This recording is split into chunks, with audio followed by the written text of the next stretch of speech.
सनातन धर्म की है ये कथा, सुनाते हैं हम भगवान की महिमा गाथा। नमस्कार मित्रों, मैं आपका मित्र नीलेश फिर से आ गया हूँ।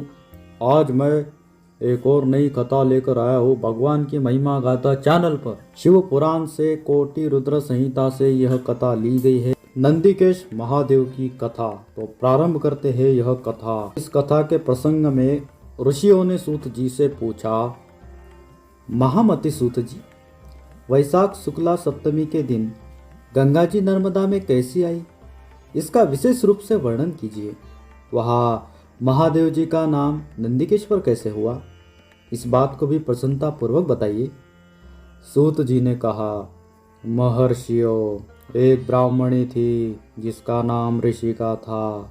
वह किसी ब्राह्मण की पुत्री थी और एक ब्राह्मण को ही विधि पूर्वक ब्याह गई थी।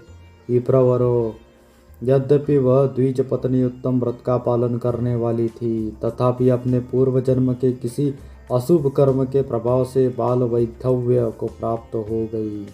तब वह ब्राह्मण पत्नी ब्रह्मचर्य व्रत के पालन में तत्पर हो पार्थिव पूजन पूर्वक अत्यंत कठोर तपस्या करने लगी। उस समय अवसर पाकर मूढ़ नाम के प्रसिद्ध एक दुष्ट और बलवान असुर, जो बड़ा मायावी था, कामबाण से पीड़ित होकर वहां गया। उस अत्यंत सुंदरी कामिनी की तपस्या करती देख वह असुर उसे नाना प्रकार के लोभ दिखाता हुआ उसके साथ संभोग की याचना करने लगा। मुनीश्वरों, परंतु उत्तम व्रत का पालन करने तथा शिव के ध्यान में तत्पर रहने वाली वह साध्वी नारी काम भाव से उस पर दृष्टि न डाल सकी। तपस्या में लगी हुई उस ब्राह्मणी ने उस असुर का सम्मान नहीं किया, क्योंकि वह अत्यंत तपोनिष्ठ और शिव ध्यान परायणा थी। उस कृशांगी युवती से तिरस्कृत हो उस दैत्यराज मूढ़ ने उसके ऊपर क्रोध प्रकट किया और फिर अपना विकट रूप उसे दिखाया। इसके बाद उस दुष्टात्मा ने भयदायक दुर्वचन कहा और उस ब्राह्मण पत्नी को बारंबार त्रास देना आरंभ किया। उस समय वह उसके भय से थर्रा उठी और अनेक बार स्नेहपूर्वक शिव शिव की पुकार करने लगी। उस तनवंगी द्विज पत्नी ने भगवान शिव का पूर्णतः आश्रय ले रखा था। शिव का नाम जपने वाली वह नारी अत्यंत विबल हो अपने धर्म की रक्षा के लिए भगवान शंभु की ही शरण में गई। तब शरणागत की रक्षा, सदाचार की प्रतिष्ठा तथा उस ब्राह्मणी को आनंद प्रदान करने के लिए भगवान शिव वहां प्रकट हो गए। भक्त वत्सल परमेश्वर शंकर ने उस काम विध्वल दैत्य राजमूढ़ को तत्काल भस्म कर दिया और ब्राह्मणी की और कृपा दृष्टि से देखकर भक्त की रक्षा के लिए दत्तचित्त हो कहा, वर मांगो। महेश्वर का यह वचन सुनकर उस साध्वी ब्राह्मणी पत्नी ने उनके उस आनंदजनक मंगलमय स्वरूप का दर्शन किया। फिर सबको सुख देने वाले परमेश्वर शंभु को प्रणाम करके शुद्ध अंतःकरण वाली उस साध्वी ने हाथ जोड़ मस्तक झुकाकर उनकी स्तुति की।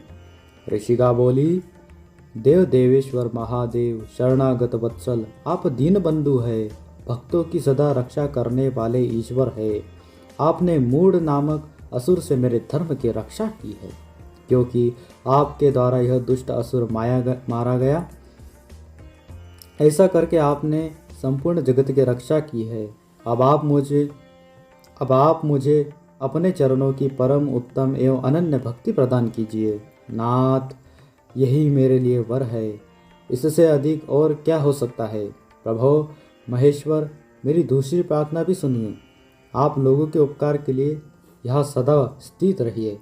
महादेव जी ने कहा, ऋषिके, तुम सदाचारिणी और विशेषतः मुझ में भक्ति रखने वाली हो। तुमने मुझसे जो जो वर मांगे वे सब मैंने तुम्हें दे दिए। ब्राह्मणों, इसी बीच में श्री विष्णु और ब्रह्मा आदि देवता वहाँ भगवान शिव का आविर्भाव हुआ जान हर्ष से भरे हुए आए और अत्यंत प्रेम पूर्वक शिव को प्रणाम करके उन सब ने उनका भली भांति पूजन किया। फिर शुद्ध हृदय से हाथ जोड़ मस्तक झुकाकर उनकी स्तुति भी की। इसी समय साध्वी देव नदी गंगा उस ऋषिका से उसके भाग्य की सराहना करते हुए प्रसन्नचित्त हो बोली। गंगा ने कहा, ऋषि के वैशाख मास में एक दिन यहाँ रहने के लिए मुझे भी तुम्हें वचन देना चाहिए। उस दिन मैं भी इस तीर्थ में निवास करना चाहती हूँ।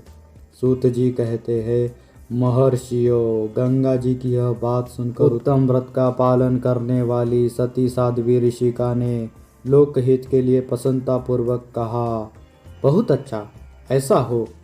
भगवान शिव ऋषिका को आनंद प्रदान करने के लिए अत्यंत प्रसन्न हो उस पार्थिव लिंग में अपने पूर्ण अंश से विलीन हो गए। यह देख सब देवता आनंदित हो शिव तथा ऋषिका की प्रशंसा करने लगे और अपने अपने धाम चले गए। उस दिन से नर्मदा का वह तीर्थ ऐसा उत्तम और पावन हो गया तथा संपूर्ण पापों का नाश करने वाले शिव वहाँ नंदिकेश के नाम से विख्यात हुए। गंगा भी प्रतिवर्ष वैशाख मास की सप्तमी के दिन शुभ की इच्छा से अपने उस पाप को धोने के लिए वहाँ जाती है जो मनुष्य से वे ग्रहण करती है। तो मित्रों, आपको ये कथा कैसी लगी? अगर पसंद आई तो लाइक कीजिए, चैनल को सब्सक्राइब कीजिए, जैसी मर्जी वैसे कीजिए, परंतु लोगों से शेयर करिए। हर हर महादेव, ओम नमः शिवाय, प्रणाम।